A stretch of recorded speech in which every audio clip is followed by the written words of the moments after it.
नमस्कार दोस्तों, ocean network में आपका स्वागत है। मैं हूं ओमकार चौधरी। क्या उद्धव ठाकरे को इस बात का एहसास है कि उनके नेतृत्व वाली एनडीए सरकार क्यों चली गई? उनकी पार्टी क्यों टूट गई? उनके 2/3 एमएलए टूट करके भारतीय जनता पार्टी के साथ क्यों चले गए? और जिन एकनाथ शिंदे को 2019 में ही उन्हें चीफ मिनिस्टर बना देना चाहिए था, उन्हीं एकनाथ शिंदे पर अब भारतीय जनता पार्टी ने जो दांव खेला है, उसके पीछे उनकी सोच क्या है, उनकी रणनीति क्या है और इसका कितना बड़ा खामियाजा उद्धव ठाकरे को, ठाकरे परिवार को और उनकी शिवसेना को भुगतना पड़ेगा।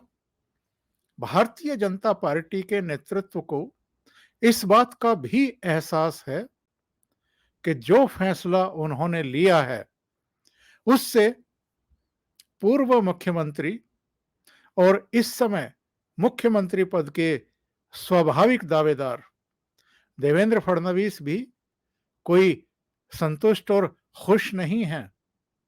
लेकिन भारतीय जनता पार्टी की निगाहें उत्तर प्रदेश की तरह महाराष्ट्र की भी सभी 48 लोकसभा सीटों पर है। उत्तर प्रदेश में आप जानते हैं कि नरेंद्र मोदी के नेतृत्व में 2014 में 80 में से 73 सीटें भारतीय जनता पार्टी और उसके सहयोगियों को मिली थी। 2019 में भी बीजेपी और उनके सहयोगियों को 64 सीटें मिली। 2014, 2019 दोनों लोकसभा चुनाव भारतीय जनता पार्टी ने महाराष्ट्र में भी शिवसेना के साथ मिलकर के लड़े और मैक्सिमम सीटें जीती। 2019 में भारतीय जनता पार्टी ने 23 सीटें जीती और शिवसेना ने 18 सीटें जीती। एक सीट निर्दलीय नवनीत राणा ने, एक औरंगाबाद की सीट असदुद्दीन ओवैसी की पार्टी ने, एक सीट चंद्रपुर वाली कांग्रेस ने और 4 सीट शरद पवार की पार्टी ने जीती थी। लेकिन जो ये दांव भारतीय जनता पार्टी ने खेला है, इसका एहसास कि ये कितना कारगर साबित होने वाला है महाराष्ट्र में, शायद 2024 में जाकर के उद्धव ठाकरे को होगा और शरद पवार और कांग्रेस को भी होगा कि उन्होंने एक्चुअल में 2019 में देवेंद्र फडणवीस का रास्ता रोक करके और उद्धव ठाकरे को मुख्यमंत्री बनवा करके कितनी बड़ी गलती की थी। इन दोनों पार्टियों को इस बात का एहसास हो या ना हो, लेकिन उद्धव ठाकरे को जरूर बहुत शिद्दत के साथ अब इस बात की बहुत अच्छे तरीके से जानकारी हो जाएगी कि उन्होंने कौन-कौन सी ऐसी बड़ी गलतियां की हैं, जिसकी वजह से ना केवल इनको सत्ता गंवानी पड़ी है, बल्कि विधायक दल में बड़ी टूट, पार्टी में भी आने वाले दिनों में बहुत बड़ी टूट का सामना करना पड़ेगा। और उद्धव ठाकरे बाल ठाकरे नहीं हैं, इस बात का भी उनको अच्छे तरीके से एहसास होना शुरू हो चुका होगा। जो बड़ी गलतियां इन्होंने की हैं, एक तो हिंदुत्व की जो छवि थी शिवसेना की, और बाला साहब ठाकरे जो हिंदू हृदय सम्राट कहलाते थे और जिन्होंने गर्व से कहो हम हिंदू हैं का नारा बुलंद किया था, उसको संबल दिया था। और वो भारतीय जनता पार्टी के साथ भी गठबंधन में इसीलिए आए थे क्योंकि भारतीय जनता पार्टी के साथ शिवसेना की और उनकी आइडियोलॉजी मेल खाती थी। भारतीय जनता पार्टी भी हिंदुत्व को उस समय आगे बढ़ा रही थी और आज की तारीख में भी आगे बढ़ाने का काम कर रही है। और भारतीय जनता पार्टी का हिंदुत्व का नया चेहरा अगर कोई है तो वो योगी आदित्यनाथ है, जिसको लगातार दूसरी बार उत्तर प्रदेश में उसने मुख्यमंत्री बनाया है। ऐसे बहुत सारे इशू हैं।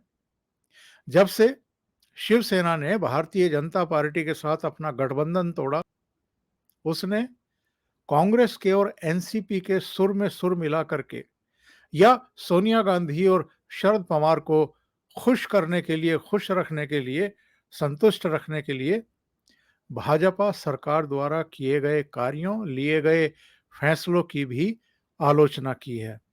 जो राष्ट्र हित में फैसले लिए गए हैं, उनके भी विरोध में शिवसेना गई है, शिवसेना के प्रवक्ता गए हैं। और बाला साहब ठाकरे की जो विरासत रही है, वो हिंदुत्व की रही है। और अगर उद्धव ठाकरे मुख्यमंत्री की कुर्सी हासिल करने के लिए उस विरासत को ही तिलांजलि दे दें, तब आप समझ सकते हैं कि क्या बुरा हाल हो सकता है और हो चुका है। ये तो घोषित है कि कांग्रेस और एनसीपी यानी शरद पवार दोनों घोषित रूप से मुस्लिम तुष्टीकरण की राजनीति करते हैं और हिंदुत्व विरोधी इनकी एक छवि है। तो इनके अपने कार्यकर्ता, इनके अपने पदाधिकारी, इनके अपने मेंबर ऑफ पार्लियामेंट और यहाँ तक के इनके विधायक और मंत्री तक कंफ्यूज हो गए कि हमारी जो ओरिजिनल आइडेंटिटी है, जो हमारी आइडियोलॉजी है, वो एक्चुअल में है क्या। दूसरी बात यह है कि इन्होंने मुख्यमंत्री बनने के लिए बहुत जल्दबाजी दिखाई। इतनी जल्दबाजी कि इन्होंने पार्टी में प्रॉपर विचार विमर्श तक नहीं किया। और जब याद करिए 24 अक्टूबर को रिजल्ट आ गए थे 2019 में, और 2019 12 नवंबर तक भारतीय जनता पार्टी ने इनके रेस्पॉन्स का इंतजार किया। जब इन्होंने रेस्पॉन्स नहीं दिया तो भगत सिंह कोश्यारी ने वहां राष्ट्रपति शासन लगा दिया। और इसके बाद फिर इनके जो इनकी जो महत्वाकांक्षा थी मुख्यमंत्री बनने की, अपने बेटे को भी मंत्री बनाने की, उसको शायद राजनीति के चतुर खिलाड़ी शरद पवार ठीक तरीके से भांप गए और वो भी देवेंद्र फडणवीस को निरंतरता में दूसरी बार मुख्यमंत्री नहीं बनवाना चाहते थे, बनने नहीं देना चाहते थे। इसलिए इनकी जुगलबंदी हो गई, चीजें सिरे चढ़ गई।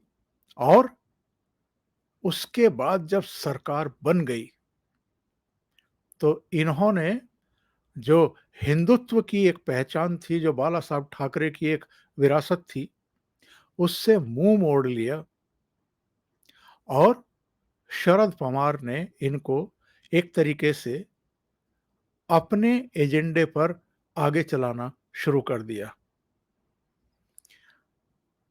इसमें कोई दो राय नहीं है कि शरद पवार के बाला साहब ठाकरे से भी पारिवारिक रिश्ते थे, रिश्तेदारी थी। रश्मि ठाकरे जो उद्धव ठाकरे की पत्नी है, वो भी शरद पवार के कुनबे से हैं। लेकिन खुद अपनी बायोग्राफी में शरद पवार ने इस बात का उल्लेख किया है कि जो पारिवारिक रिश्ते थे, जो व्यक्तिगत रिश्ते थे, जो सामाजिक रिश्ते थे, वो अलग थे।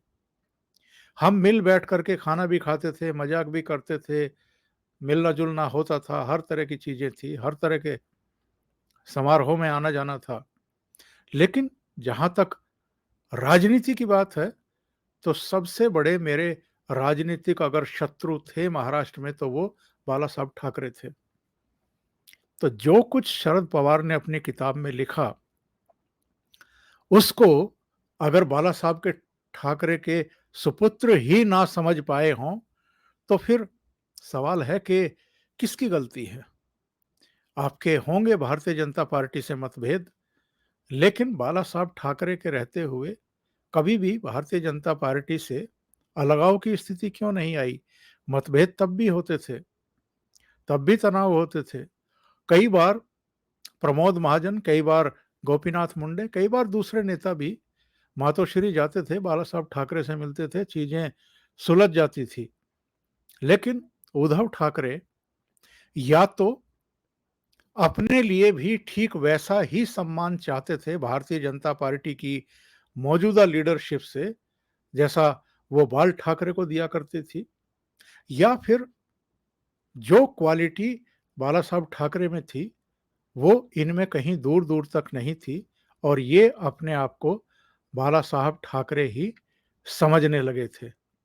और यही वजह है कि भारतीय जनता पार्टी की लीडरशिप और जो अ, उद्धव ठाकरे हैं, उनके बीच खाई बढ़ती चली गई, जिसका फ़ायदा संजय राउत जैसे लोगों ने उठाया, कुछ दूसरे लोगों ने उठाया और शरद पवार ने तो भाँप लिया कि ये, और एक स्टेज ऐसी आई जब ये भारतीय जनता पार्टी का साथ छोड़ कर के शरद पवार के ही पीछे-पीछे चलना शुरू कर दिए और ये इनकी सबसे बड़ी चूक और भूल में से एक थी।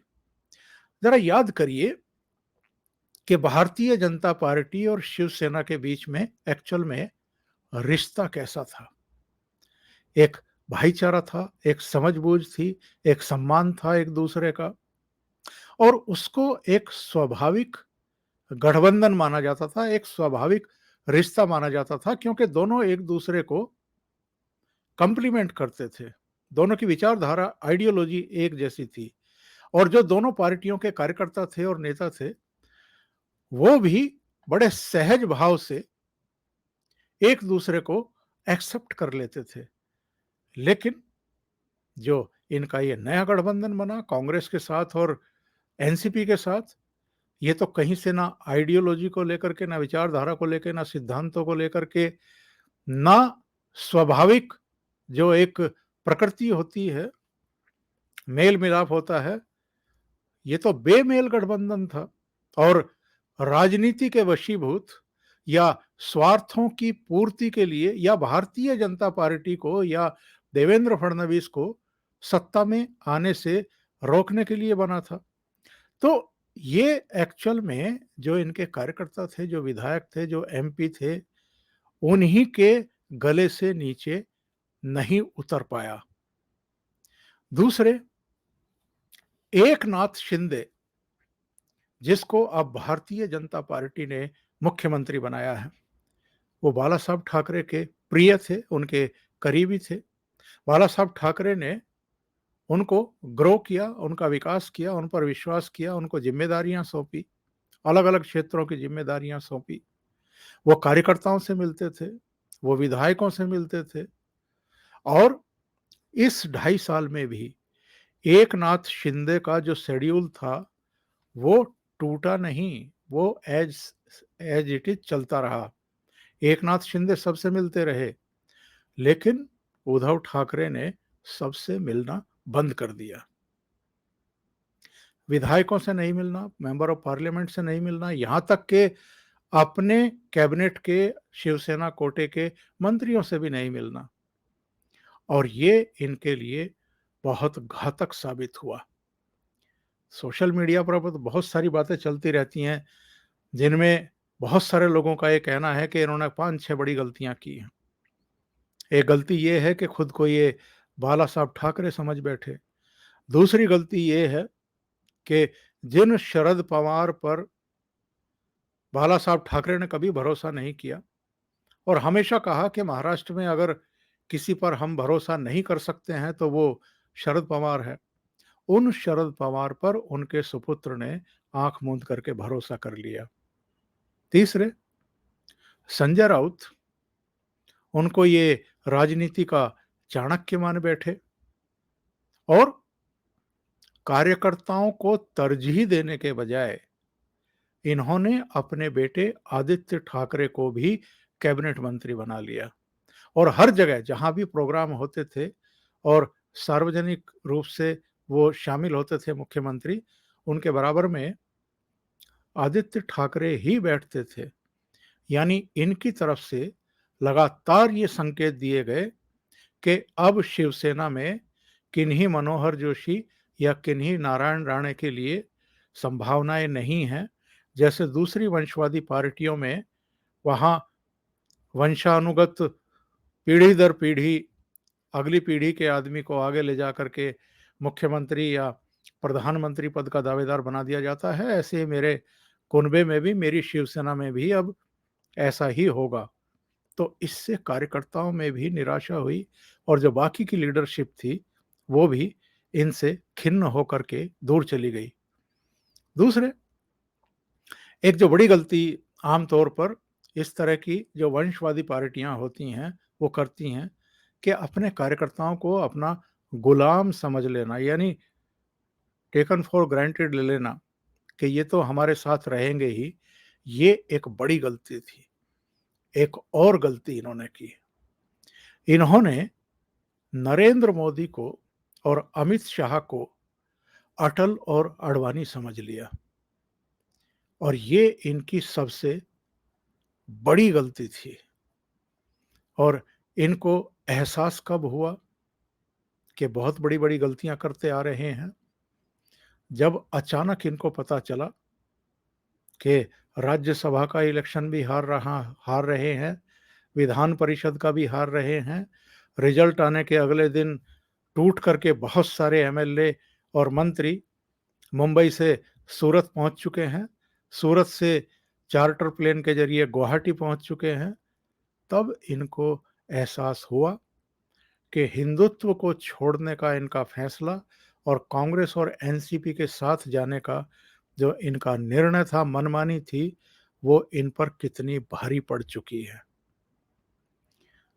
अगर इनको इस बात का एहसास नहीं होता कि हिंदुत्व की वजह से, हिंदुत्व को छोड़ने की वजह से ये दुर्गति हुई है, तो आखिरी कैबिनेट की बैठक में औरंगाबाद, उस्मानाबाद और एक और मुस्लिम नाम के शहर को ये दूसरा नाम ना देते, संभाजी नगर ना देते औरंगाबाद का नाम, क्योंकि इनको पता है कि सब कुछ लुट चुका है। जो थोड़ा बहुत बचा है उस पर भी अब एकनाथ शिंदे की नज़र रहेगी और एकनाथ शिंदे को मुख्यमंत्री बना करके भारतीय जनता पार्टी ने जो दांव खेला है, इसका नतीजा 2024 के इलेक्शन में दिखाई देगा।